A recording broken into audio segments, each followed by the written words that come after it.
सभे मगहिया भाई बहन के भूलेटन काका के राम राम आथिन मगहिया खबर में सुनथिन देश दुनिया के खबर।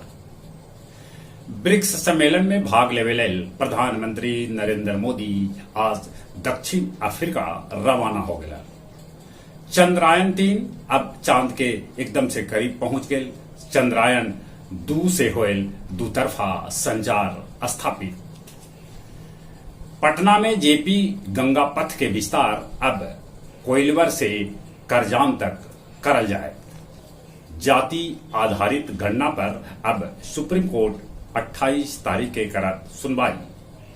नाग पंचमी के अवसर पर कल जगह जगह होयल नाग देवता के पूजा अर्चना। अब नर्सिंग में दाखिला लेल अधिकतम उम्र के सीमा कुछ न रहत। बेंगलुरु के आरिफ मुगदल बैंक से 2.7 लाख रुपया लोन लेके सड़क के गड्ढा भर रहलन है।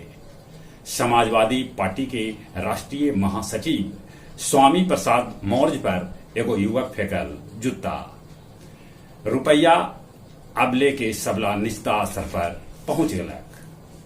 सूखा के मार ऐसन कि पनामा नहर के पानी कम होवे से 200 जहाज फंस गलक। मैक्सिको में 4 गो पर्वतारोही के हो गए है मौत। अमेरिकी पूर्व राष्ट्रपति डोनाल्ड ट्रंप कहलका कि जे उस सत्ता में ऐलन तब भारतीय उत्पाद पर लगौतन कर। बोधगया बीटीएमसी के नया भवन के उद्घाटन मुख्यमंत्री नीतीश कुमार कर सकत। बांके बाजार के डेलहो जंगल से हथियार और बाइक के साथे 3 गो लुटेरा के पुलिस कैलक गिरफ्तार। कोच में चचेरा भाई के गर्दन में गोली मार के भाई कर दिलक हत्या। गया जी के मध्य विद्यालय डिहुरी और मध्य विद्यालय भगवानपुर के भेटायल स्वच्छ विद्यालय पुरस्कार। और अब कुछ खेल के समाचार। भारतीय हॉकी जूनियर टीम इंग्लैंड के 4-0 से हरा दिलक। Western and southern open tennis tournament में नोवाक जोकोविच विश्व के नंबर 1 अल्काराज के हरौलक। एशिया कप लेल रोहित शर्मा के फिर से बनावल गए है कप्तान। अमेरिका के नू लॉयड जीतलन 100 मीटर फराटा दौड़।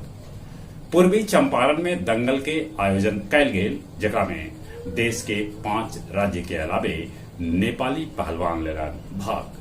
चली एक बेर फिर से अपने सभे के भूलेटन काका के राम राम।